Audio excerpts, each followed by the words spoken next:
ready. Yeah. I'm ready. Well, good. Good. I'm glad. Oh, you Well, haven't watched Avatar, so that's lost on you. yeah. Wait, oh, that avatar. Yeah, no. Well, sorry about that. Welcome everyone to Of the Publishing Persuasion. I'm Angela Montoya, author of Sinner's Isle. It comes out on Halloween of 2023, 2 months away, just two. And I'm here with the happy queen herself, the showstopper, scene stealer that is Melanie Schubert. Did you get a haircut, Melanie? No, you haven't yet. I didn't. Honestly, this beach has house repayments to pay now. I don't know if I can keep my. I'm like trying to decide whether to grow it out or not. It's in a weird place. It's in a weird place. I'm sorry you have to see it like this. I think when we first met, your hair was longer, though. Yeah. Was it? Yeah, okay. It was I when we very first met, it was down past my boobs and it was shaved on one side. Was it that long? Gosh, my memory apparently is really bad. My memory is shot lately. I don't remember anything. I can't remember. See, I can't even remember what I can't Yeah. remember. That's how bad I've gotten. That's all right. I like honestly when we were moving and I didn't do the pod for a while, when we came back to it, like I almost had to reteach myself everything because I was just like, even basic stuff, I was like, where do I go to check the computer memory? Because sometimes I should have got a different laptop. Sometimes if I don't delete our episodes, it fills up and then it Yeah. doesn't have room for the new ones. So I always have to check. And I was like, where do I go to do that? And I was just like, I guess it's short-term memory, right? Like, so if you're not using it all the time, your brain is like, oh, I guess we don't need that. Our brains have to be picky, it seems Yeah, like. The I older we know. get, I they're know. hard, the harder they work. Poor things. Poor things.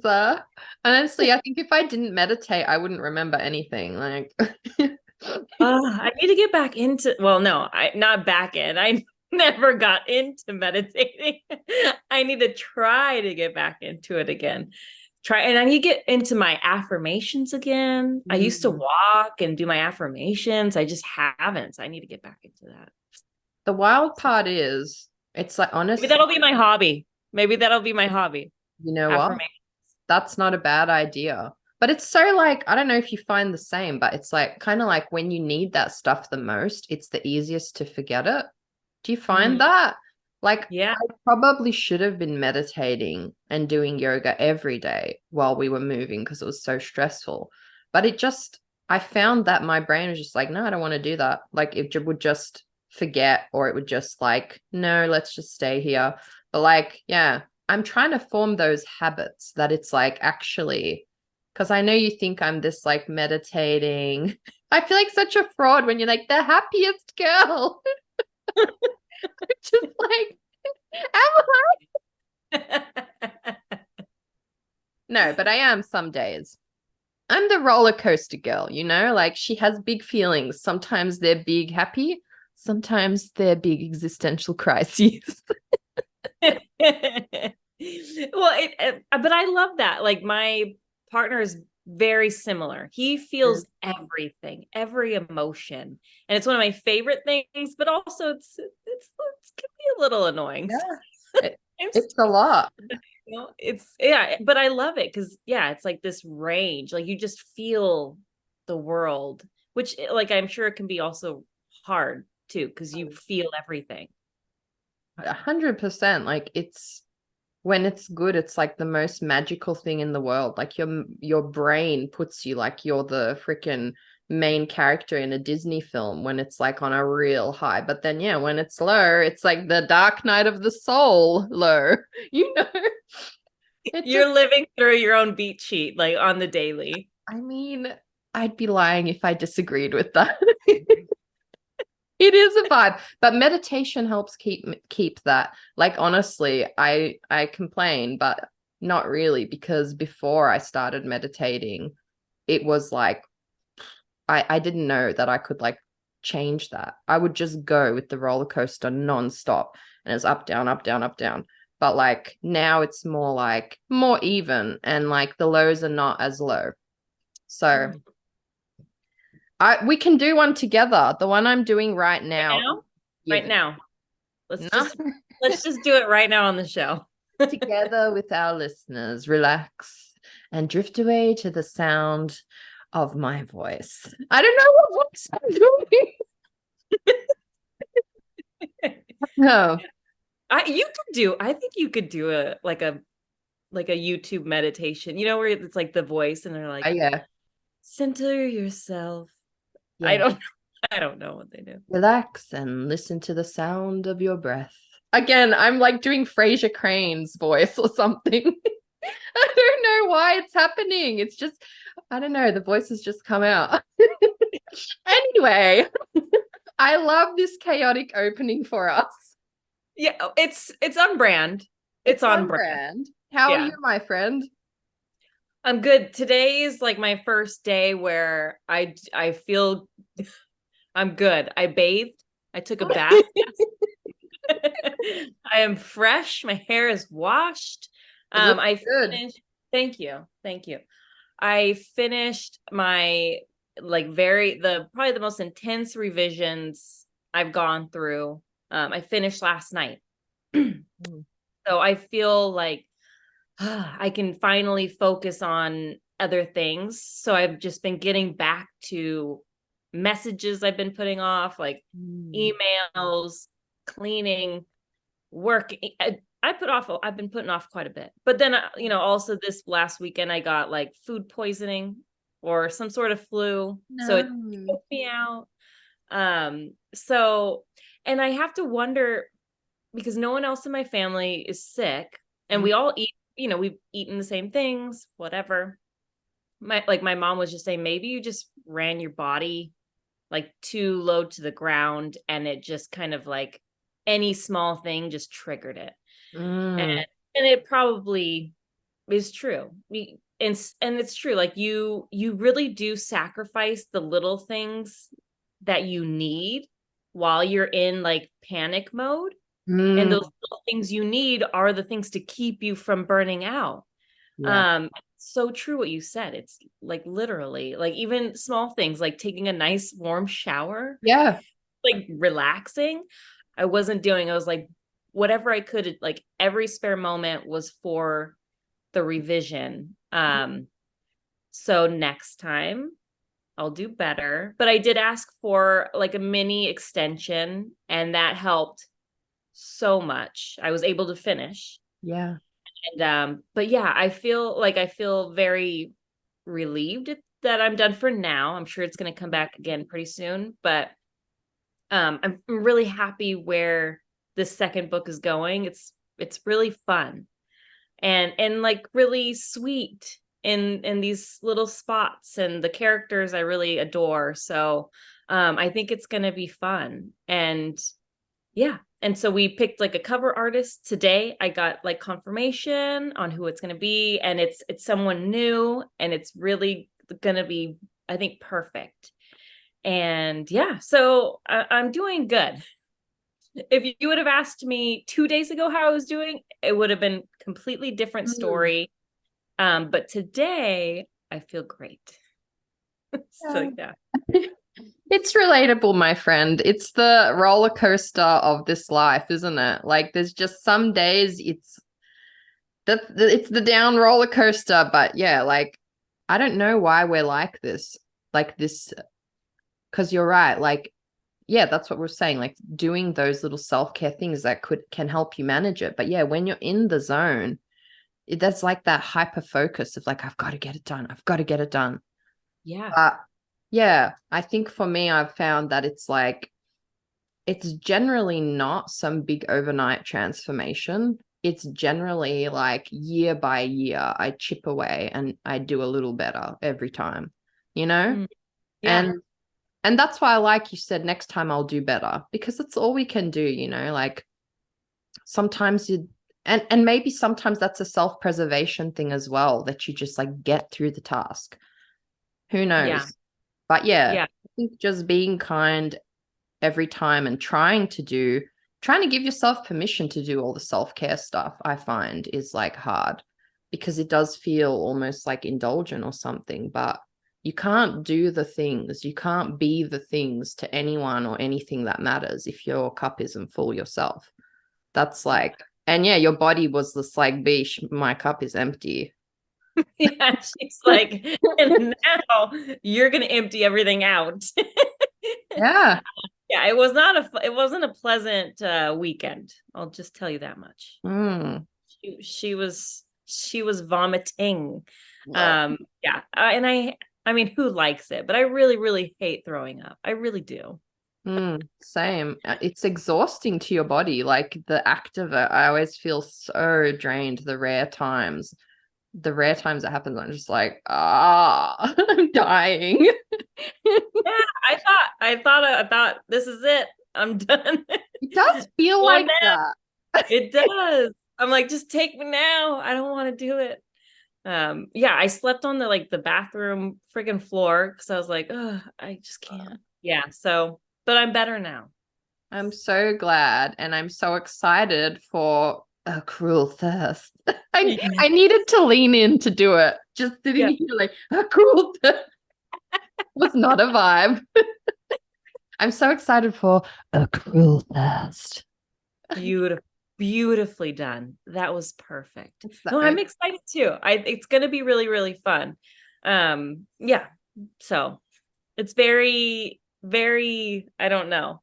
Like I just love the characters. They're just so sassy, in a very fun way. So I love that. Even in your first draft or your early draft that I read, the character, the humor, you really lent into your humor this time, and I really love that.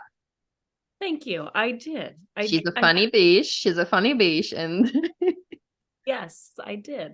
Yeah, like Sinner's Isle was maybe a little more angry.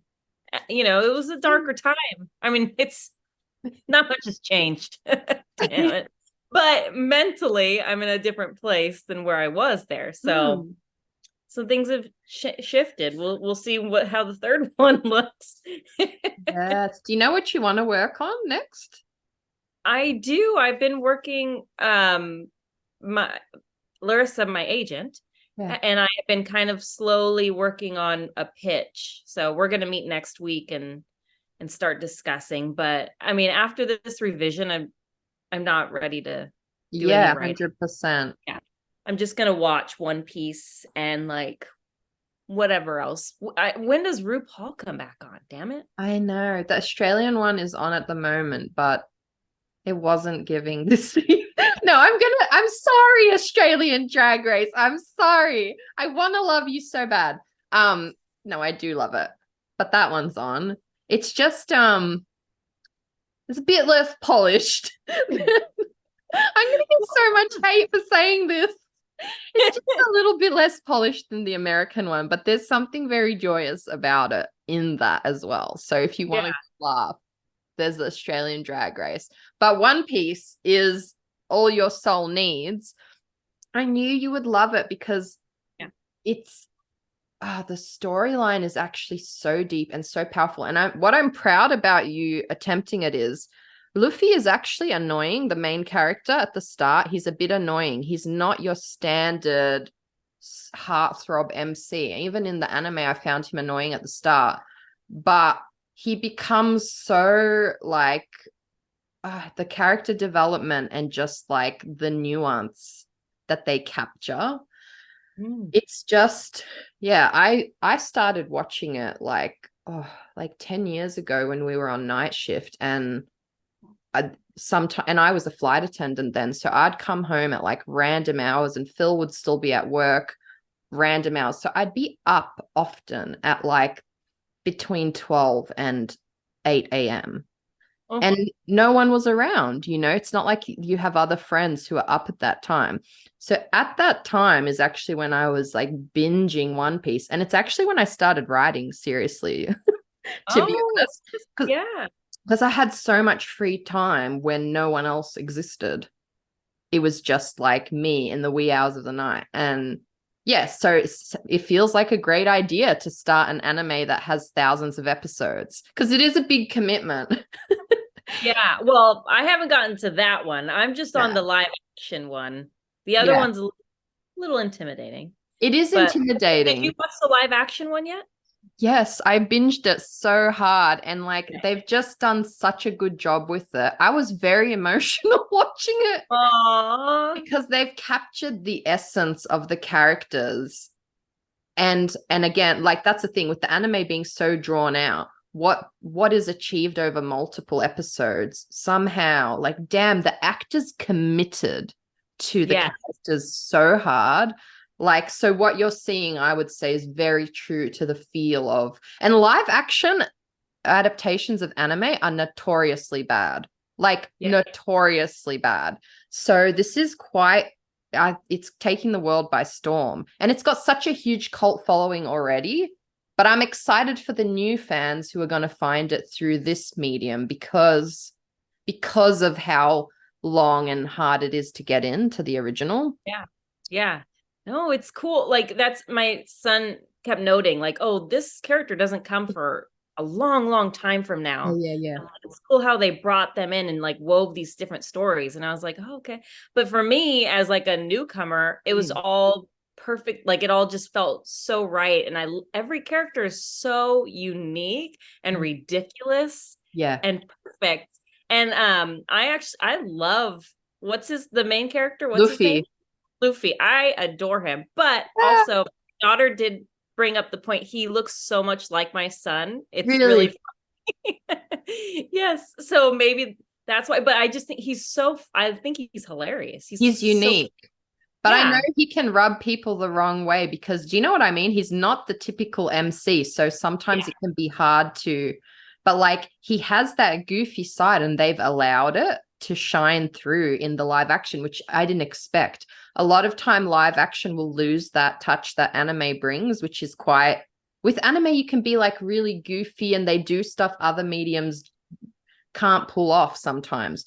But that actor is probably one of the best actors I've seen because he has pulled off that goofy thing and it's endearing. That's really rare to pull off. It's easier to, not easier, but like Zorro's character is more atypical, easy to love. Yeah, he's so easy to love. I was like, yes, my king. What do you need? They cast him so well. Mama Mel was over here swooning and fanning. But Phil was too. We were just both like, yes. As you both should. Yeah, he's fantastic. No, and then with Luffy, Yeah. sorry, so bad with names. I just finished one episode and he had this like quiet moment where he like took in kind of like the heaviness of the situation and his smile sort of like, shifted a little. And I was like, oh, like it was so perfectly small, but it was very impactful. I was like, oh, great. Oh, you're giving me chills because you're picking up. One day I'm gonna baptize you into anime. Because you're picking up on all the things that anime does so well. And that's why I'm so impressed with the live action because they did it. They really did it. It's the role of a lifetime. And obviously, I could gush about this for hours. I'm like on the edge of my seat leaning. Do you know what the exciting part was for me? I was posting about it when it came on, and I was like, oh, I guess none of my followers are One Piece people because no one really commented on it. You know, sometimes you put something like, oh, people aren't really into that. But the one person I really wanted to talk about it with, and you're like, yeah, I'm watching it. I was like, oh. I am here and I am ready. I am here for this. Yes. Yeah, it's so fun. I love it.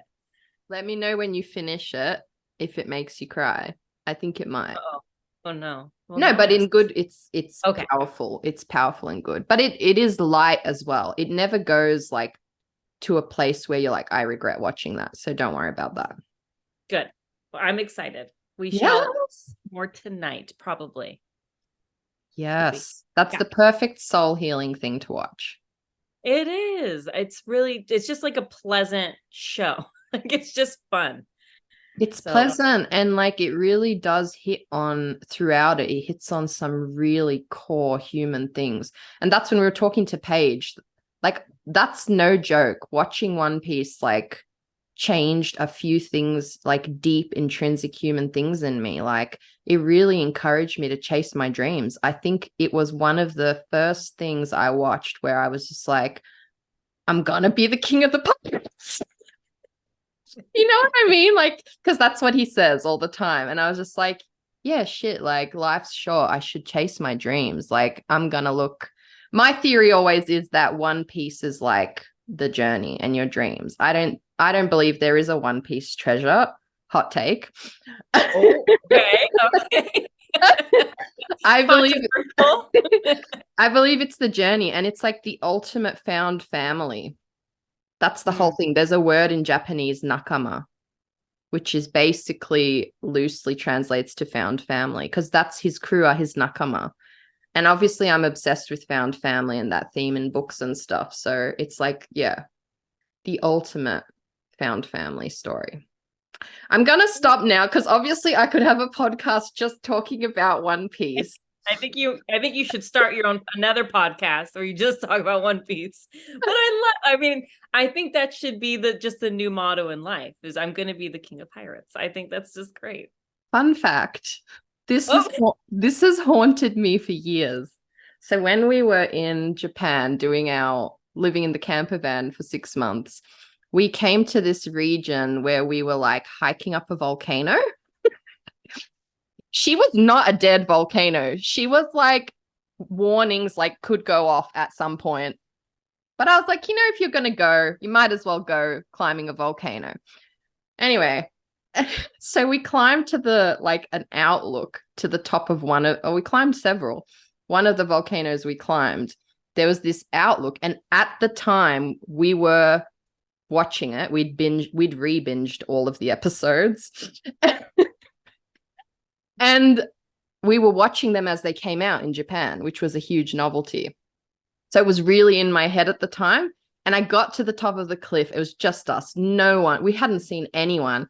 And I was like, I felt like I screamed out at the top of my lungs in Japanese, Kaizoku oni, ore wa naru, which is I'm going to be the pirate king.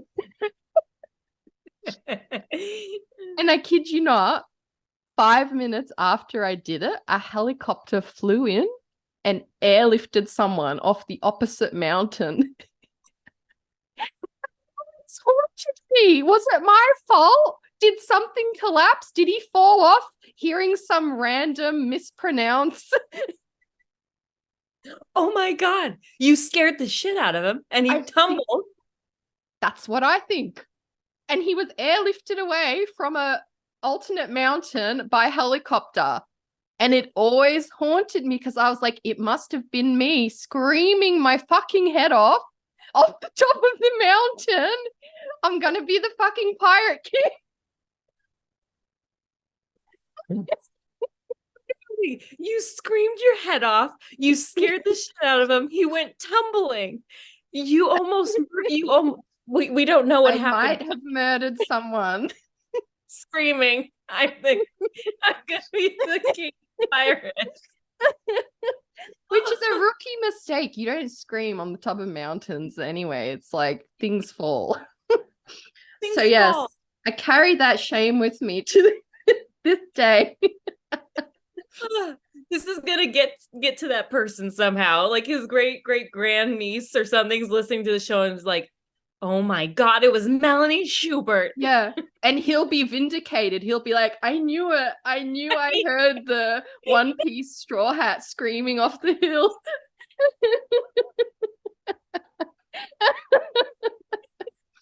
Oh my days.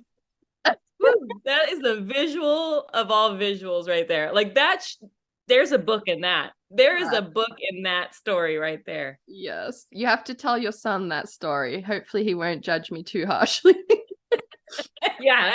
Well, yeah, he might a little bit, but he will. He will. Really, it's a really good freaking story.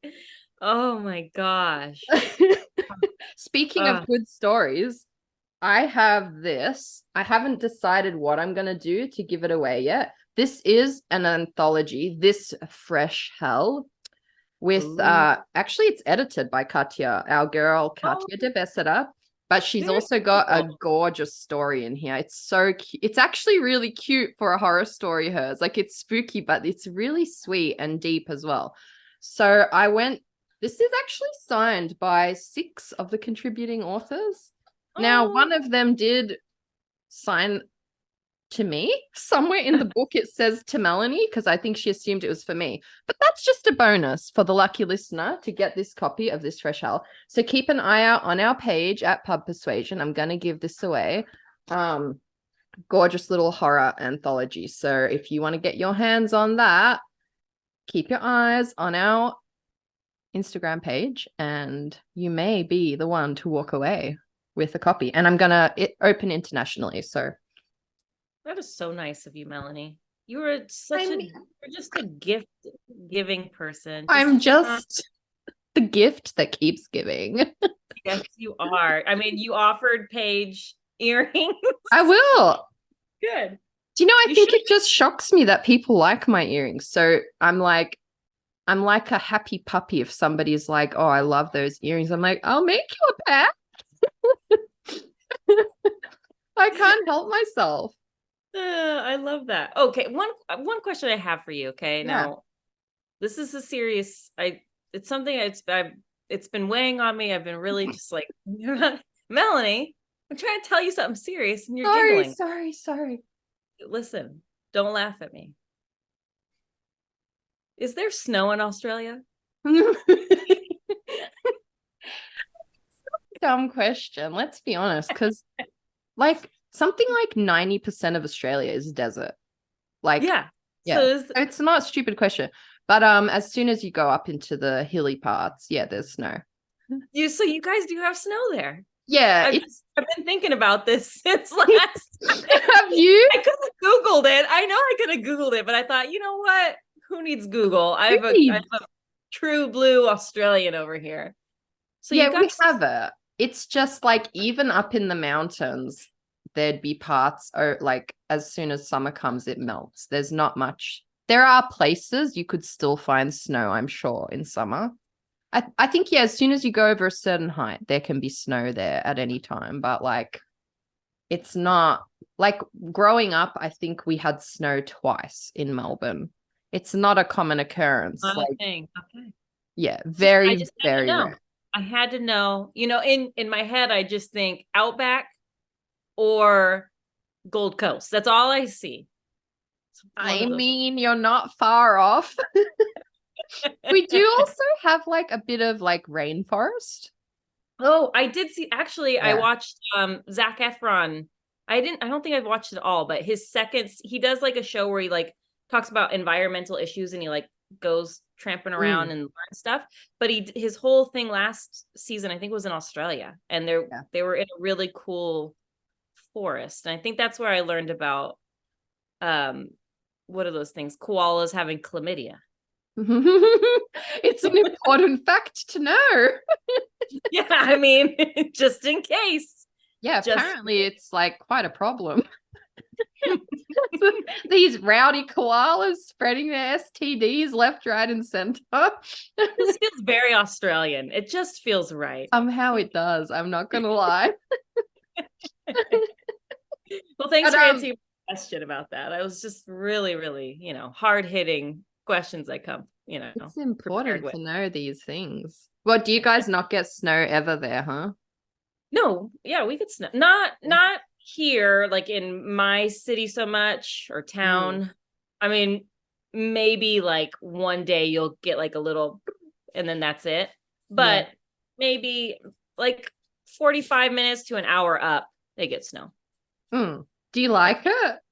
No. Nah, me neither. Okay, here's the question, because I've been noticing my mood has shifted, and because the season is slowly shifting into fall, into spooky season. Now, what season is your favorite? Like, what is Mel? What is her time? Well, I'm born in autumn, so I do tend to love autumn, but like early autumn. I love when it's still hot during the day, cool at night, all the leaves falling. These days, it tends to be like summer kind of leaks into autumn.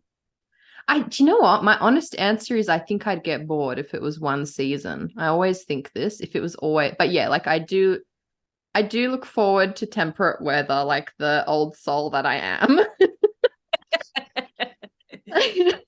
Why? What about you? I'm a cold, like not too cold, but Yeah. like a chunky cardigan. The Mm, leaves are colorful. We're having our coffee in hand. We're wearing boots. Like that's a I vibe. it's a vibe. I feel like it's very there's something speaks to my soul. It feels very like Salem-esque, like Mm, witches are arising. I love So, that. yeah, I feel very witchy at this time of year, I even though do love, is it still warm? it's Warmish. okay. Yes, I'm pretending it's not. It's still warm, but Hmm. in my mind, I've shifted. Well, I We're think it's perfect because you get all seasons in fall in a way because you kind of get the warmth. You can still go lay out in the sun. Because I think if it's when I hate winter because it gets too dark and eventually I start to feel emo from how dark it yeah, is. Whereas yeah. with autumn, it's like you've still got long days. You can, but I also love that kind of cozy with a cup of coffee. But Uh, you don't want it uh, to feel like the eternal winter in Narnia, you know? I need that shit to end as well. Now, before we go too far into our autumn convo, we have to do Sinner's Isle Corner because there's lots of exciting things happening. yeah, yeah, there is. I don't know what. I know. Events. Oh, Let's talk about your events. okay, okay, yes, yes. I have like a little mini tour that's happening. I don't know. I think I overdid myself, but on Halloween, on the actual launch day, I'll be at a seat at the table, which is like this really great indie bookstore. And we're gonna be wearing costumes and just like living it up. Costumes. Yeah, we're doing costumes and everything. So Yes. that's gonna be fun. I don't know if I'm going pirate or if I'm going Ooh. witch. I haven't decided yet. Um, yeah, so I'm excited. Oh my And gosh, you could go your face half and half. Could you go ooh, half and half? I should You try that. should try. I love that. Okay, I might do that. Or no, that I like that better. And then that Saturday, so November 4th, I'll be at the Barnes and Noble in my local area. So that'll be fun. And Margie Fuston is gonna be my in conversation buddy. So that'll be really, really fun. Yes. Yeah. And then after that, I'm going to Y'all Fest Hmm? over in South Carolina. Hopping on a plane, doing that. Yeah, you And then are. yes, I am. And then after that, I'll be in Los Angeles at the Ripped Bodice with Nicola Yoon and David Yoon. So, and then after that, you'll never see me again. Yeah, you'll need a big rest after that. Yeah. So it's happening. I've got 2 months countdown, probably even less than that at this point. Yeah, maybe just a little bit less, but it's happening and I'm really, really excited. So It's yeah. so close now. And so I have to implore our listeners, being that I'm on the other side of Australia, please go to the events on my behalf. Get the photos with our girl, tag the podcast. I want to see it all. And yeah, it's so close, my friend. It's nibbling at the heels now. I love Yeah. that you're doing a costume party. I didn't know that. That's going to be the Yeah. event to be at. Oh, I'm really excited. And it was the store, the ladies at the store, the booksellers idea. And they're gonna like they have like a little bar there and coffee shop and they're gonna mix certain drinks and the whole bit. So I just like I'm so excited about that event. Even if it's not a big event, like I'm just so excited for them putting that on for me. It's just an honor. So I'm happy about it. But yeah, I know. Well, speaking of debuts, Yes. let's bring on Paige Powers, who honestly, like, we had way too much fun chatting with Mm. Paige. He's just a buddy already, and as a fellow non-hobbyist, I really fell for Paige today. Just feel you on the other end. I just like was cackling. But it was a moment. You had a moment with Paige, and it was like you felt seen, and that's what matters. Yes, thank you, Paige. Thank you, Paige. And thank you, Melanie, for calling that out for us. Yeah. I'll always call it out. You did. We both appreciate it. I speak for Paige now. He and I are one. We've trauma bonded. Well, would you like me? Oh, she did a little snort too. That was cute. Yeah, you got a snort out of me. I didn't expect that. Oh my. Well, do you want me to do the intro? I think you did it last time. Yes, I did. I'll be nice. Okay. Paige Powers was raised by his favorite gay-coded video game characters. They taught him how to soften his gaze at a homie, sacrifice his lifespan for a bro, and kill or kiss his definitely just a pal. Now he writes stories with this wealth of knowledge. His books include The Borrow a Boyfriend Club and The Forthcoming, and They Were Roommates. Paige also helps with music soundtracks, sobs over The Untamed, and unfortunately plays Genshin Impact. Originally from Michigan, he lives in the New York City area. I'm sorry if I said Genshin Impact wrong. I apologize. I will look it up after the show. You don't know? You don't know? Hang on, I'm not looking at the bio. It looks like Genshin. But that's Paige plays it. Whatever it is, I'm sure it's amazing. Although it says and unfortunately plays. So now I'm more curious.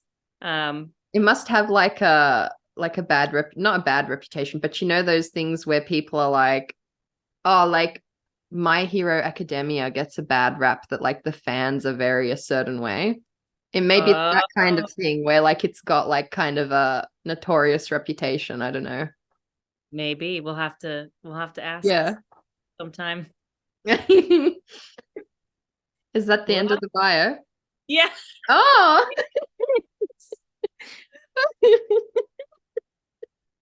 I just stopped. But like you didn't do the thing, you know, when you finish reading something. Oh, and now let's bring Paige onto the show.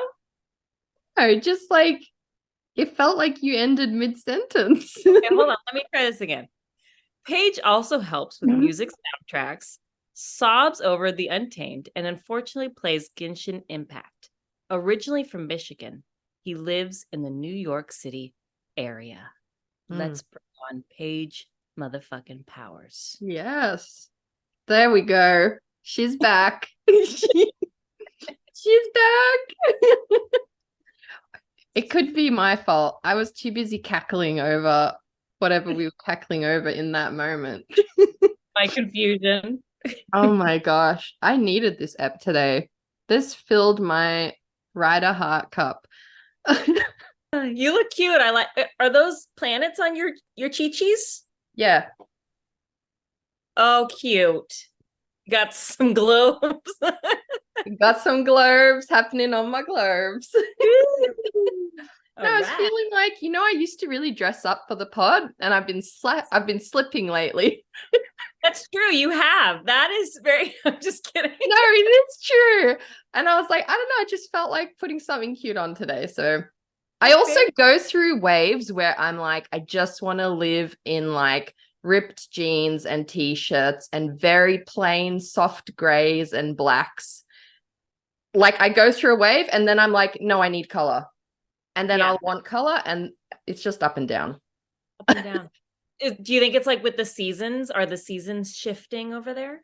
I think depends on my mood. Like if I'm feeling big and bad and like, or I want to feel big and bad, I probably like to dress bright. But if I'm like, nobody look at me, although it's not consistent because there's plenty of days where I'm like, I look so hot in this torn sweater. And then plenty of days where I'm just like, wow, I look like trash in that dress.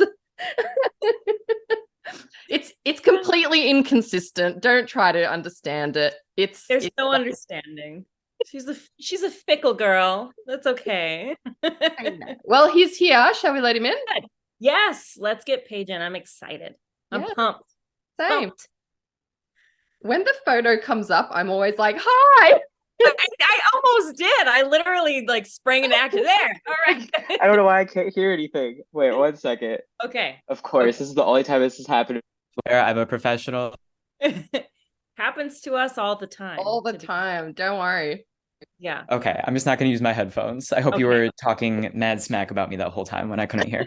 We were literally like we were really really excited to have you on, and like I don't know if you've read, but like we'll go through your bio ahead of time and read all of that, so we're just going to get right into it. But first, and I think I did this with Skyla last time, but I'm distracted by what's behind you, the artwork on your wall. I have a feeling Melanie might know what's I'm on the very wall. distracted. The screen is jumping too fast for me to have properly Googled it, but I see lots of things that I like. It's actually all the brilliant doing of my roommate who has pretty much every fandom you can imagine on every wall in our apartments. Goes to a lot of cons and stuff. So yeah, it's a lot of Fire Emblem and Genshin and Zelda, and yeah, we're not adults in this home. Perfect. My favorite kind of people. Yes. I love it. What was I going to ask? Oh, okay. It's not on the questions, but I know your dedication has some, okay, please forgive me. I'm not an expert on these matters. I desperately wish to be, but what is your dedication? It's actually this. I don't know if it's reversed for you, but No, I can see it. what is the swearing allowance for the next Very allowed. I mark Okay, out episodes explicit. amazing. Yeah, it's a timestamp of a show where one of the villains introduces himself, but instead of saying like ladies and gentlemen, he says bitches and bros and non-binary hoes. And people, that is why my book is getting literally any traction right now. So thank you, Adam from Skate the Infinity. Yes. I love it. This is a total side note, but I'm seeing your earrings for the first time, Melanie, and I need those. Oh my gosh, I made them. I'll make you a pair if you like Oh, them. really? Yeah. Wow. Yeah, Melanie, she has like this bonus hidden talent, or it's not hidden because we've talked about it, and but she makes like these amazing earrings. I mean, she's got some explicit ones for sure, but she also has some happy face ones too. As you say this, I have this sitting on my mantelpiece mocking me because this little freaking Mr. Hanky the Christmas poo was my last attempt at a beautiful pair of earrings, and it failed. It failed so hard. But thank you. Paige, you might get happy little earrings and some Christmas poo too. So, I'm so excited. Well, welcome to the show. We're so stoked to have you on. And I mean, can you just tell our lovely listeners a bit about yourself? Sure, yeah. So I'm Paige and I write mostly YA rom-coms, but I'm also starting to trickle in the horrors of adult rom-coms, and it's horrors for me because I know more sexual things are occurring there, and that terrifies me to write because I've never written that. But I'm doing my best. Right now we're staying in YA where I truly belong. And yeah, it's I definitely rely more, I think, on the com than the rom. So I was beforehand trying to write more serious queer stories, and that just was not working. So I'm glad that I've finally able to post and write about things that I'm better at. Yeah. That though, like I think a lot of that too, like a part of the writer journey is kind of finding your particular voice, and feels like you find it when you become more comfortable in yourself and not trying to be, what we think we should be, and just being funny or whatever. And it feels like you find your readers there because they can relate to you. So thank you for doing that. And I have your book. I think I still have it on NetGalley. And like the first line, I can't remember. It's like a cuss word in the snow. I'm sorry, I am so bad at remembering things, but I thought it was so funny, and just like it made me smile so hard. So you're in the right place. You're doing the right things because you're making everybody smile and laugh, and I love it, honestly. Thank you. Yeah, that's such a goal for me. And I feel like, especially right now, with just being able to do this with a trans character, it's super cool. You don't see that all the time. So hope Yeah, other people like it as much as you. Thank I you very much. do. They will. Of course they will. Now, did you always want to be a writer? No, not at all. I always love telling this and exposing myself because I didn't understand that books could be anything other than like Of Mice and Men for like the longest time, or all the like classics by white old guys. Up until college, I thought that's what literally every book was, because my education system just didn't allow any other type of book.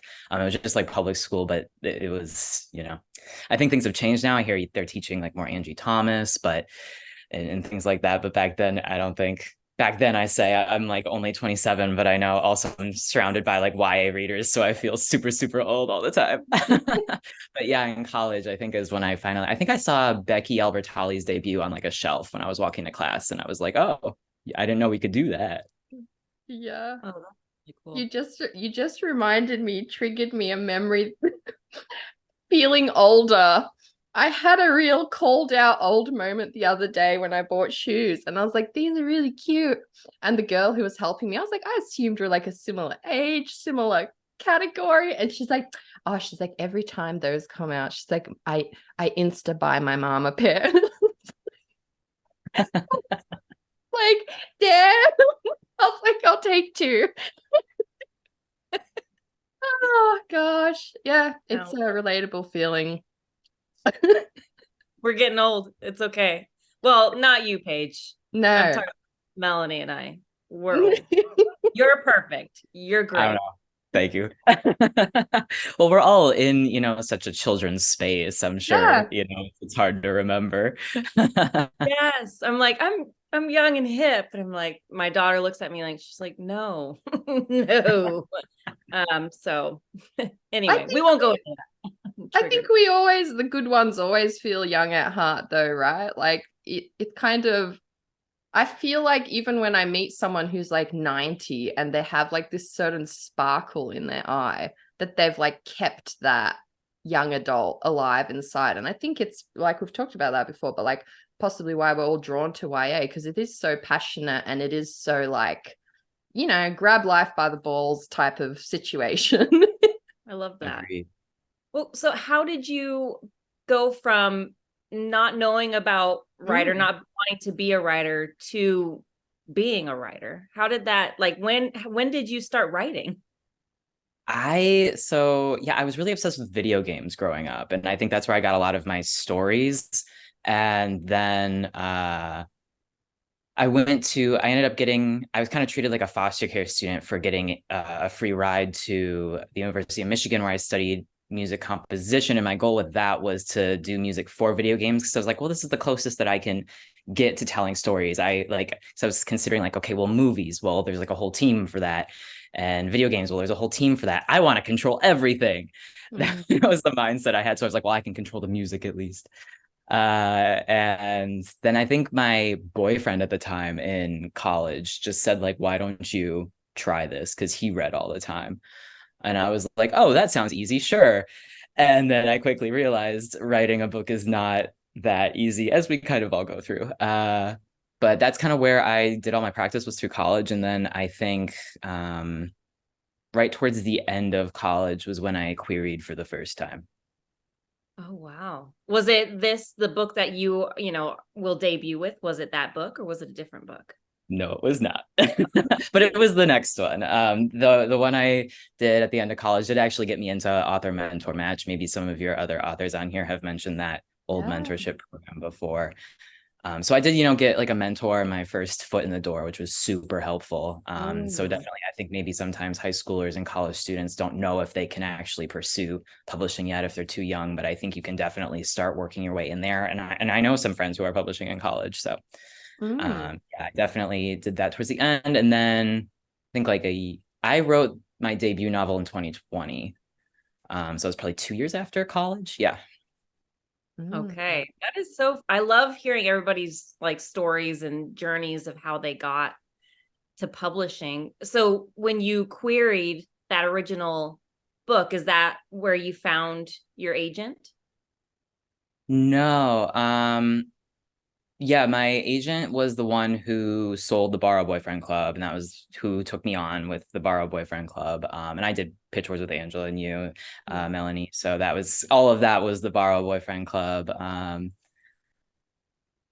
Yeah, and getting an agent for that book was actually really, it wasn't as difficult as the first round by any means, but it still took like 4-ish months to get a yes. And I was really down on myself because I really thought this book was special. And going through the first time of a year, not getting any results, I was like, oh, history is repeating itself. But then I got that first yes from an agent. And then when I went on sub to publishing houses, it was just immediate yes, yes, yes. And it was such a stark difference between like what agents are looking for versus what editors are looking for, and how there can sometimes be a disconnect there. So I feel like querying authors, you just never know what could happen next because everyone's opinion seems to be different at every stage of publishing, which is stressful, but also maybe a positive twist if you're, unsure about things right now. Damn, you're speaking to my heart right now. And like, it's honestly what I hold on to while I'm querying. Like, it is really hard. The wait times are brutal in publishing. That it's just part of the game, isn't it? Like it's torture. And I think you really do go through those stages where you question the work. You're like, is it when you're waiting for like 4 months, 5 months, whatever it stretches into, you do ask yourself, like, is it any good? But I think that's when that community around us, you've got your checkpoints and whatever, and stuff like Pitch Wars and Author Mentor Match, that can really help that process. Do you have like a tip, like what got you through it? What got you through the dire months of the dark days of querying?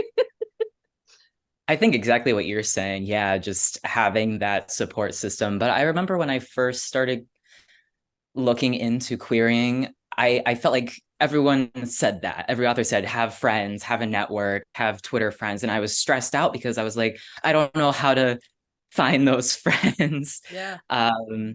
So I think what got me through those times when I still didn't have friends was the authors on podcasts like these who would say, like, just the only thing, I know it's cheesy, but just the only thing that's going to 100% stop you is just giving up. And I know sometimes it's for the best for your mental health. Like if you don't have the love anymore, you can of course always step back. But just that every once in a while hearing that, don't give up, just keep throwing things at the wall, hearing that from random authors helped me so much. Yeah. Oh my gosh. I adore you. It's so true. And it's like even I remember with Pitch Wars, like pre-Pitch Wars, I was just like, oh, I think like maybe it's just not any good. And then overnight something can change. It really is that. And I think as long as you're writing and getting better and writing the stuff that you love, eventually you're going to find somebody that's like, this is what I've been looking for.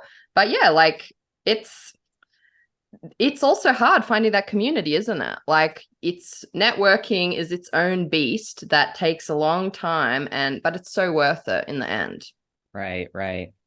Yeah. Especially I think publishing right now is trying to figure out where to go because Twitter is kind of not as what it used to be. And I think people are kind of going to Instagram, but it's definitely kind of a strange time to be doing that. So I hope everyone's giving themselves some pats on the back and that it's going to be okay. Yeah, 100%. It makes my heart honestly just feel all warm inside listening to you say that, because it's honestly very encouraging. You don't know how it's going to go. You don't know, even when you're a published author, who knows where it's going to go from there. And so you just keep going. And sometimes you just can't for whatever reason. And that's okay too. But if you can, you just keep going because you're just one yes away. And it's so beautiful to see that here you are, like on the precipice of your debut coming out, and you didn't give up. And so now here we are talking about the Borrow a Boyfriend Club. And so first of all, congratulations. It's so exciting. I love both covers equally. I keep going back and forth, and then I'm like, no, I just like them both so much. Can you tell our listeners about your book? Of course, yeah.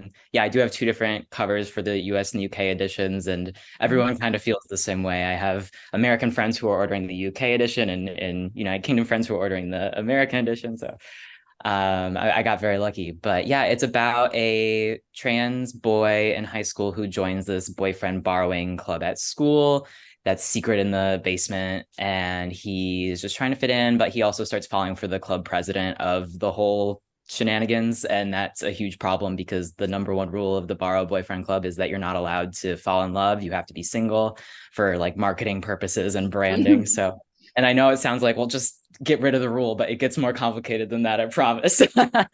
It sounds like everything I want to be reading. I want the Netflix adaptation right now. Universe, please manifest that. Honestly, I really went through a stage where I binged that vibe of stuff. So I'm very hungry for this book. Aw. I could see it on Netflix, honestly. Yeah. Yeah, I could see it happening. Okay, we'll manifest that. We'll manifest it. I'm getting a Listen, little bit all I of need is a high kissing school- booth vibes, and I binged that so hard. Yeah, we'll manifest. I love that energy. And it's cheap to produce because all you need is a high school. So if you're listening, all these production teams, let's go. Let's go. We need it. We need it now.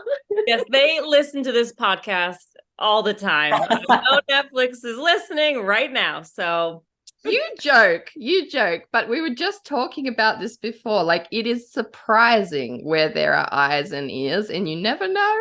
You never Yes. know. It could be the single grain of rice that tips the scale of the publishing persuasion. Well, if this happens, you both get 50% cut of whatever I can. Yes, and I want a front row You said seat to it. this. Paige said it, so it's happening. Now, what was the inspiration for this book? So it was 2020, and I think I mentioned this a little bit previously, but I had really only seen, and I'm sure there was stuff on the shelves, but I just wasn't coming across it. I hadn't really seen many like happy queer stories at that point, and I think this is something that's been touched upon before lately, but so it was the first time that I was not only writing a rom-com just to kind of cheer myself up during that time, but also it was the first time I ever wrote a trans protagonist like myself. I just assumed that it wouldn't really be something that publishing would be ready for. And I saw just a very few couple, I think like Aiden Thomas came out like right around that time and stuff. And I was like, well, I'll give it a shot. And it was right when I started medically transitioning too. So I did have a lot of insecurities that I think a high schooler transitioning also would. So it's very authentic to my experience, I think. It's still very joyful and focuses way more on everything else, but I did try to really weave that narrative through there as well. That's honestly my favorite blend of media, when you can have those really high laughs and like also tackle something really deep in it. It's probably why I'm drawn to fantasy as well, because fantasy tends to do that really well. But like, really, I mean, any great media does it. And yeah, because you get those. I actually feel like it hits harder than something that's heavy all the way through for me personally, because you've got like these cheesy, glorious, goofy moments, and then it's just like, oh, heartstrings twisting. I love that so much. Now, when you're writing, and if you feel like stuck creatively, is there something like, can you share a tip for our listeners? What's your go-to thing if you're feeling stuck creatively? Oh gosh. I think a lot of people tell me to, go do your hobby or go for a walk. I'm still like 3 years into this. I'm sure what my hobby is outside of writing. I have video games, but like I should stop with the eye strain, the computer. Like I haven't picked up knitting yet or something. I need something. Paige, Have any suggestions? Right now, I need to tell you that Angela is over there and she is feeling seen. She has had a crisis about not having a hobby. So I'm gonna let you two talk right now. Yeah. How are you doing with this, Paige? Because every time I hear this, I always think, oh no, I need a hobby. And I get stressed about a hobby. I don't have one. This is the hobby. Like, what are you doing? How are you surviving? I'm not. So if you figure it out, you can message me. I will, because I tried puzzles. I can't, they're fun, I but tried that too. I don't know if it's a hobby for me, I'm still working it out. Listen, I just want to hug you both right now and say that if it stresses you out more trying to find a hobby, you don't need one. Let it go. Let it go. Watch your favorite TV series or something to unwind. I set you free. I set you free from needing to find a hobby right now. Thank you so much. I needed this so bad. Yeah. She's been telling me this, and I keep like every time someone mentions hobby, I still get like, what are we doing? And yeah, be free. We don't need the hobby. Just being, just existing is enough. Yeah. Just shoot the breeze, lay in the sun. Sometimes it's more stressful to try to organize a hobby, especially if you're time poor. Just like that's perfect advice. Just be. Just be. We'll work on that. It. Paige and I will work on that. I have a feeling it's gonna be a lifelong battle for the Well, speaking of battles, let's get into this. What has been the hardest part of your writing journey so far?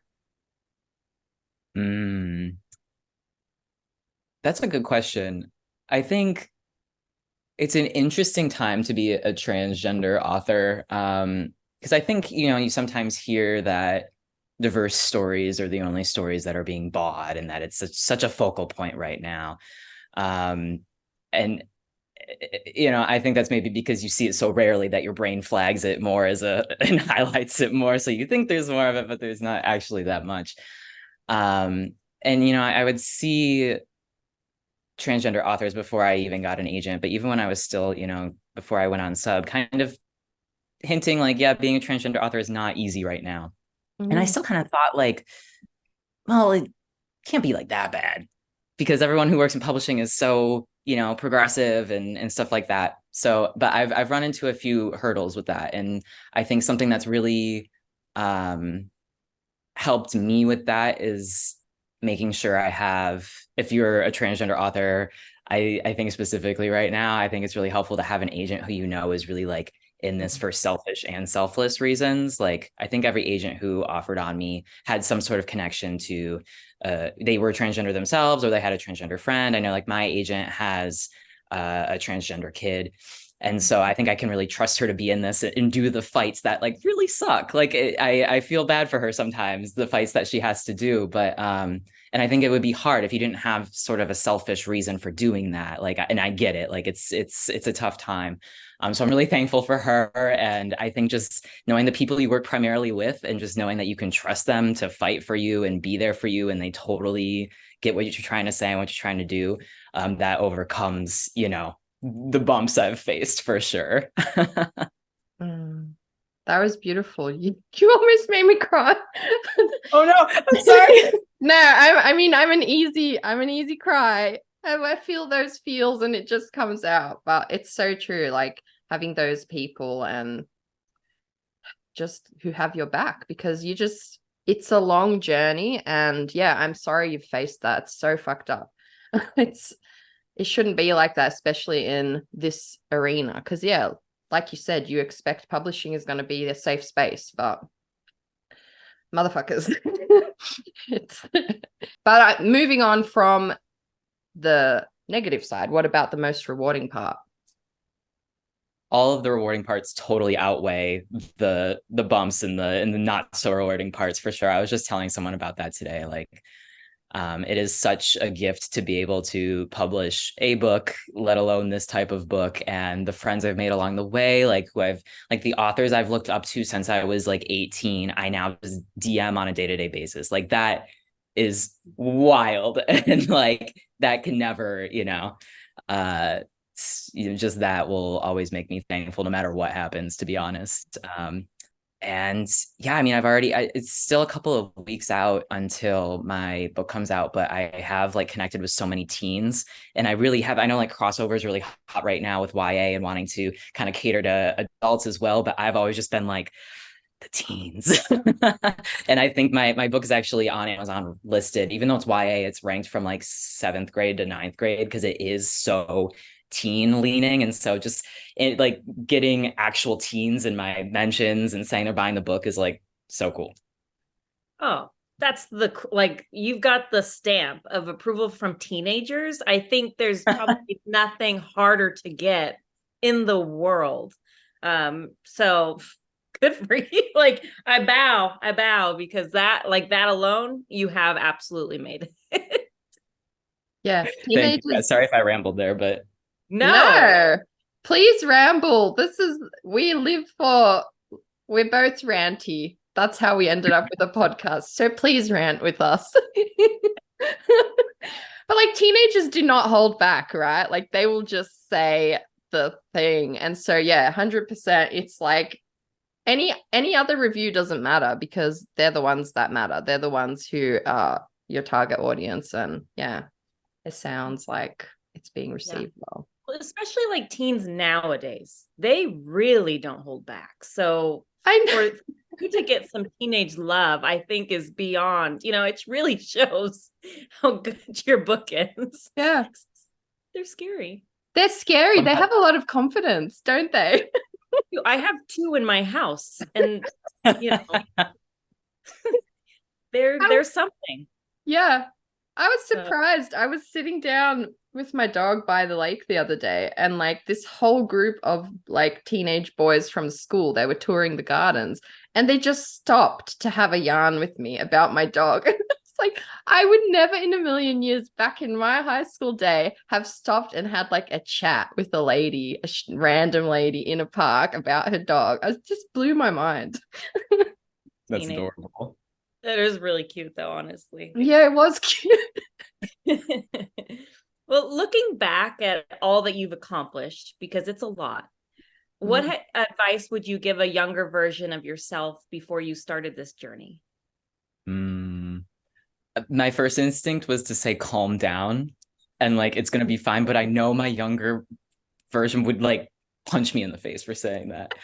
So I'm not really sure what to tell him, but I think, when you're querying, when you're trying to publish a book, the emotions are so high. Like there are some weeks where you are just crying in your bed every single day and you think that you are the only one who is this ridiculous about it. But you're not. Everyone is so miserable about the process, I promise. And it's not to like negate or like, not to say it's not important how you feel, but just know there are so many others who are going through the same thing and that they got through it. I was crying for weeks for a while. Like you get through it. So I would wish that he'd be a little easier on himself, but he won't do that. So I'm just not going to say anything. Maybe it's just like a rite of passage at this point. I'm almost convinced that like the torture exists to like make us sure we want to do this, because like Angela said before, it doesn't end at querying, it doesn't end at submission. It doesn't end at your first book. And like even some author friends I have who have been doing it for years and like they have books that fail. They have books that like go out of print. And it's like at every point you kind of like need to fight to want to be here. It's just that kind of industry, isn't it? Yeah, I remember my Pitch Wars mentor, Sophie Gonzalez, said that she's one of the only people, I think she debuted in 2016. No, that's way too old. 20, I don't remember, 2019 maybe. But she said that she's like the only person from her debut class still publishing books. In that genre at least, and it's surprising. But she has, like you said, I mean, every step of the way she's had huge obstacles. She has always something to complain about, and it's always super valid. And you think, she's an international best-selling author. What does she have to complain about? She has book boxes. She has her film being adapted, and it's like, well, it just never ends. It doesn't. I think that's so good to hear. I mean, I know it's probably not great to hear. Nobody wants to hear that it gets harder, but it's truth. And it honestly kind of makes you feel like, okay, I'm not alone in this. Everybody's just battling through the next, hurdle. And I think it's just like you're constantly building your armor.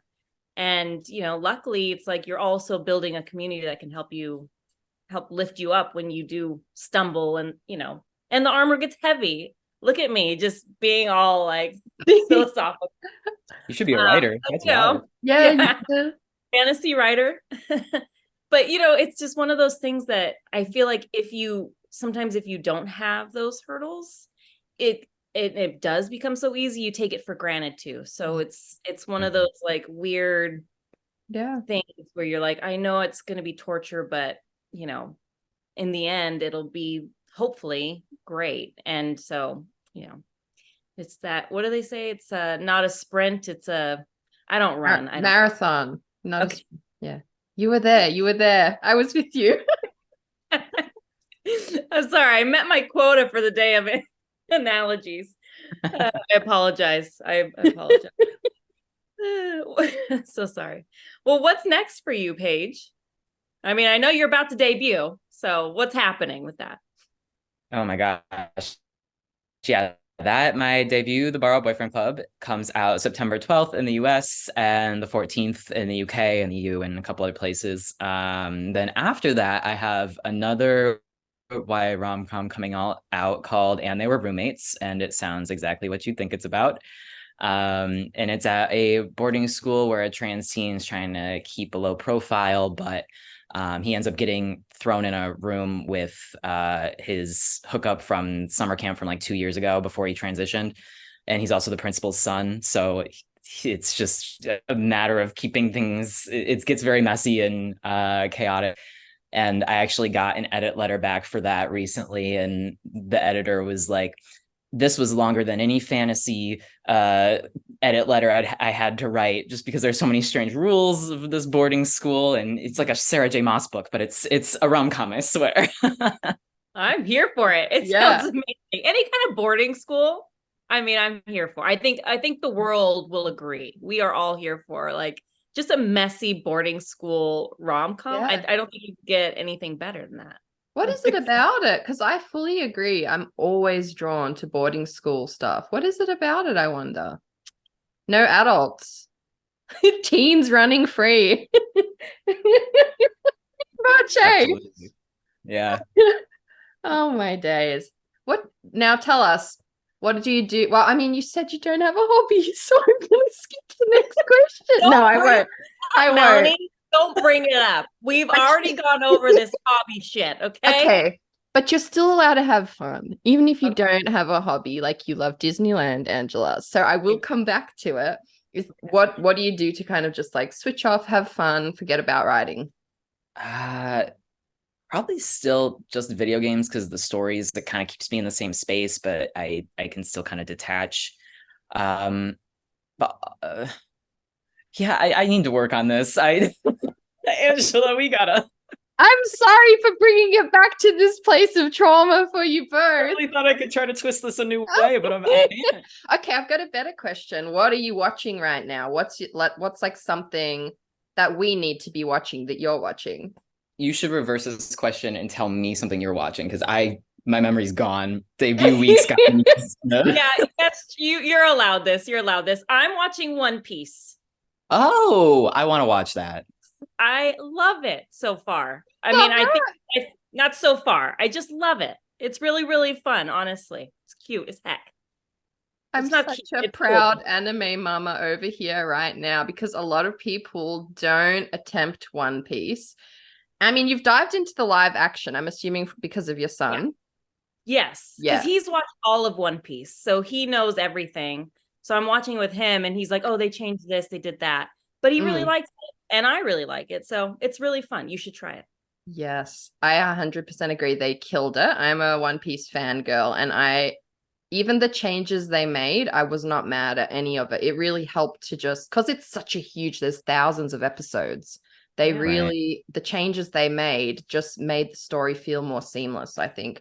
And it's such power. If you can weather all the episodes, the anime is actually incredible as well. Like, I think that anime actually critically changed things in my brain for the better. Like, I would go so far as to say that. But yeah, so that's my fangirl raving on that too. And I'm so proud of you for watching it. I can't even, we're going to rant more in the intro about that. I need to talk more about it. Yeah. Okay, well, I see we're running low on time, but there's one more question that is fun that Melanie came up with, which is, what's the strangest, most interesting thing you own? I read that earlier and I couldn't think of anything, but another reason why people are talking about my book on TikTok is because they sent out the biggest, heaviest arcs of all time. This weighs like at least 10 pounds. I know it looks small on camera right now, but every blogger was like, it's like a child. So this is the strangest thing, at least in reference to my book, that I will ever own. Sorry, my dog's growling in the corner. Yeah, that's huge. I love it so much. You better keep it forever. And it's a good weapon, you never know. I feel like that's a treasured item to have. Like it's just glorious. Is the font big? No, the pages are really tiny within the massive pages, so it doesn't need to be this way at all. That is the best. Well, we're going to get cut off any second, but thank you for joining us. This was so much fun, honestly. Thank you both. You're great hosts. Thanks. Thank I'm you. a copy of that, honestly. Yeah. No, it was so great. You healed my soul today. And yeah, we'll come back anytime and we'll have more yarns for more books every time. Thank you all. Bye.